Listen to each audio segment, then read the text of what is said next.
The first 911 operator thought I was prank calling because I whispered, "There's somebody inside my walls," and then stopped talking for almost 20 seconds.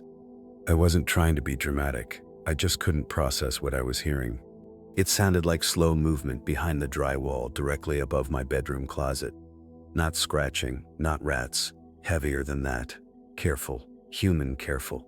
Like somebody trying not to make noise and failing anyway. The operator kept saying, "Sir, sir, are you there?" while I sat frozen on the edge of my bed staring at the ceiling vent.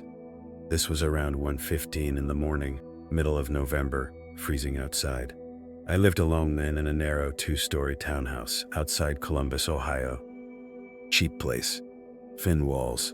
Weird plumbing sounds sometimes. So at first I actually convinced myself it was pipes knocking from the cold. Then something shifted above me hard enough to sprinkle drywall dust onto my blanket. That's when I whispered to the operator again. I think they know I can hear them. She immediately told me to leave the house. The problem was the sound wasn't only upstairs anymore. While she talked, I heard another noise downstairs near the kitchen. One cabinet door opening slowly, then closing. Soft, deliberate. I grabbed the baseball bat beside my bed and locked the bedroom door without really thinking. The operator asked if anyone else had access to the home. Ex-girlfriend, landlord, maintenance maybe. I kept trying to answer normally, but every few seconds another sound interrupted me. A footstep overhead, the creak of weight shifting downstairs. At one point I heard what sounded like a phone vibrating somewhere beneath the floorboards. The operator told me police were en route and asked if I could see anyone outside. I moved carefully toward the bedroom window and looked down into the parking area behind the townhouse. One unfamiliar van sat there with the engine running. White cargo van, no company logo, headlights off. I told the operator about it. Then I noticed my back gate standing open. I never left it open because the latch barely worked. While I watched, somebody walked briefly through the downstairs hallway beneath me. I only saw the top of a hood through the stair railing gap. Fast.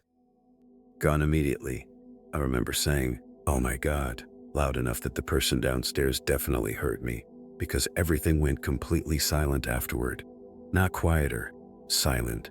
The kind where your ears start filling the emptiness themselves. Then my bedroom closet door moved. Just slightly. Maybe an inch. I stared at it thinking I was imagining things until it moved again, slowly opening inward. I backed away with the bat raised so hard my shoulder cramped. The operator was asking questions fast now, but I barely heard her because somebody inside the closet whispered, "Don't," not threatening, more urgent, male voice, low, terrified almost. Before I could react, something slammed violently downstairs. Sounded like a chair overturning. Then footsteps. Running. Multiple people this time. Not one. I heard the front door bang open and somebody sprint across the porch outside. Then another set of footsteps remained inside the house, still downstairs. Moving slower now. The whisper from my closet came again. "They're still here." I nearly swung the bat through the closet door right then. Instead I yelled, "Who are you?" No response. Then my bedroom light shut off. Just dead, instantly. The hallway light outside remained on under the door frame, which somehow felt worse. I heard the operator shouting through my phone asking what happened. I started toward the bedroom door, because honestly at that point I thought staying trapped with whoever was in my closet was more dangerous than running downstairs. Before I reached the knob, police lights flashed blue across my bedroom window. Immediately the remaining footsteps downstairs stopped moving. Complete silence again. Then something happened I still can't explain logically. My bedroom closet door slowly closed by itself. Not slammed, just eased shut. The whispering stopped completely. Police entered less than a minute later. 2 officers cleared the house room by room while another stayed with me upstairs. Front door showed signs of forced entry around the lock plate. Kitchen drawers had been opened. My couch cushions were slashed for some reason, but nobody was found inside. Nobody in the backyard either. The white van was gone by the time officers checked outside. I told them repeatedly somebody had spoken from inside my closet. One officer finally opened it fully while I stood behind him expecting. Honestly, I don't know what I expected. Empty closet. Clothes hanging normally, but behind the clothes, pressed against the drywall near the floor, they found a small square cutout, about 18 inches wide, fresh tool marks around the edges. It opened into a narrow maintenance crawl space running between connected townhouse units. The officer shined his flashlight inside and immediately said, "Jesus." There was bedding in there, pillows, water bottles, snack wrappers. Somebody had been living inside the walls. Police searched the crawl space for over an hour. They found signs people had moved throughout multiple units using maintenance access passages connecting plumbing and electrical lines. Some sections were wide enough to crawl comfortably, others barely fit a person sideways. In one area directly above my bathroom, they discovered cigarette butts, empty energy drinks, and something even stranger, photographs of me, printed photos. Me carrying groceries, sleeping on my couch through the front window, taking trash out at night. One officer asked if I had a stalker. I genuinely couldn't think of anyone. Then they found a notebook. Most pages were ripped out, but remaining entries listed times I left for work, when lights turned on, when food deliveries arrived. Detailed stuff, creepy, organized stuff, like surveillance notes. One line specifically said, "Still talks in sleep after 2 a.m. I didn't even know I talked in my sleep. Police treated it seriously enough that they asked me to stay elsewhere for a few nights, while the property management company inspected surrounding units. I stayed with my friend Marcus across town. The next day, detectives interviewed tenants in neighboring townhouses. Most reported hearing weird noises for months, knocking inside walls, random cigarette smells, missing small items. One woman thought raccoons were in her attic because she heard movement above her shower late at night. Another tenant reported finding her kitchen light on repeatedly after work. Nobody connected it until my 911 call. Then things got stranger. The property manager swore no maintenance crawl space connected the units the way officers described. According to building blueprints, several sections should have been sealed years earlier during renovations after a fire. But officers physically crawled through them. One detective even showed me body cam clips from inside the passages, tight dark spaces filled with insulation and old wiring. At one point during the footage, the flashlight passed over writing on a beam in black marker, "Don't let them hear you move." Nobody knew who wrote it. Around the third day, detectives told me they believed multiple people had used the spaces intermittently, possibly transients or burglars coordinating break-ins. That should have made me feel better somehow. Rational explanation. Except one detail didn't fit. Nothing valuable was stolen from my house. Laptops untouched, wallet untouched, cash still in kitchen door. It felt less like burglary prep and more like observation, like they enjoyed being there. Marcus started getting annoyed because I barely slept at his apartment. Every sound woke me up. I kept replaying the whisper from the closet in my head. They're still here. Not I'm still here. They. Around midnight on the fourth night, I finally listened to the full 911 recording detectives emailed me. I wanted to check whether I'd imagined parts from Panic. Most of it matched my memory exactly, until near the end. Right after my bedroom light shut off, there's a sound I never heard during the actual call. Another voice, faint but clear enough once volume increases. Somebody whispers directly near my phone, "Wrong house." The operator didn't react to it, which means she probably never heard it live.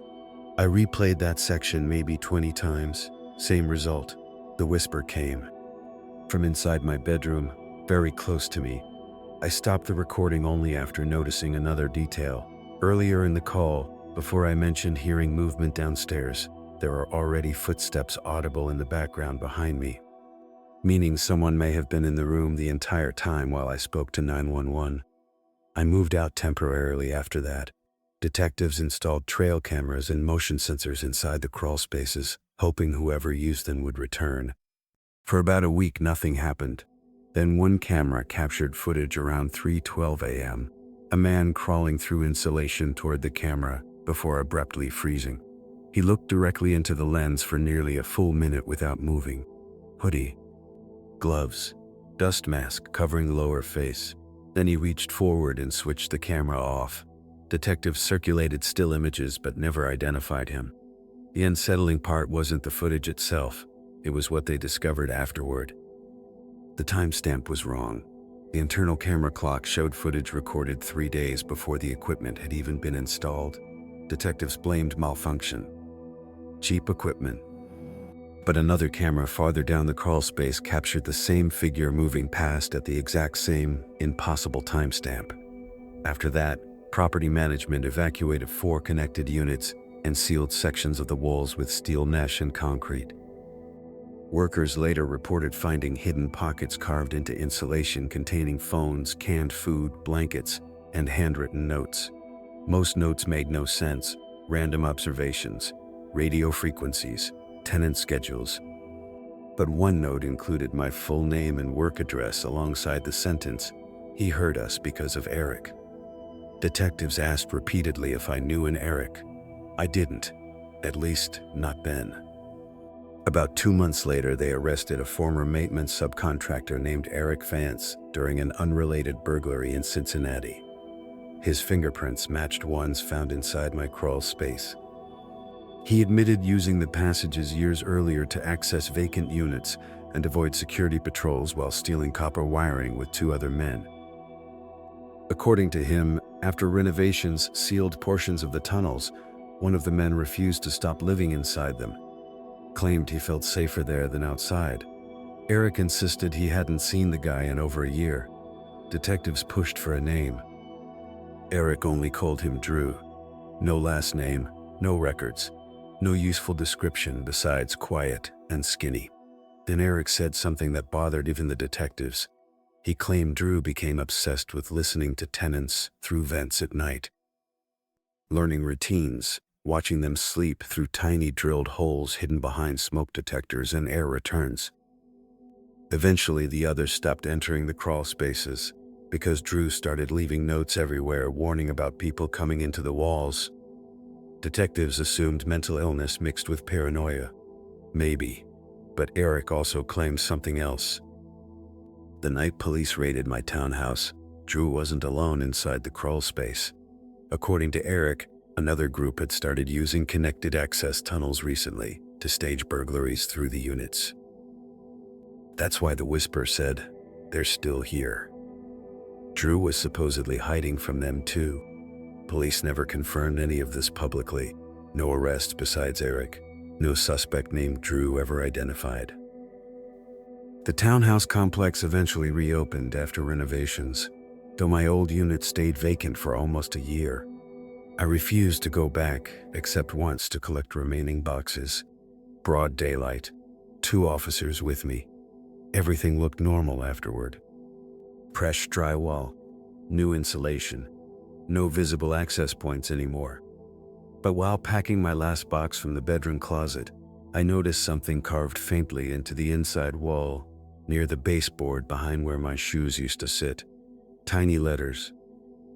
Almost impossible to notice unless sunlight hit sideways through the window. It said, "Quiet when you sleep."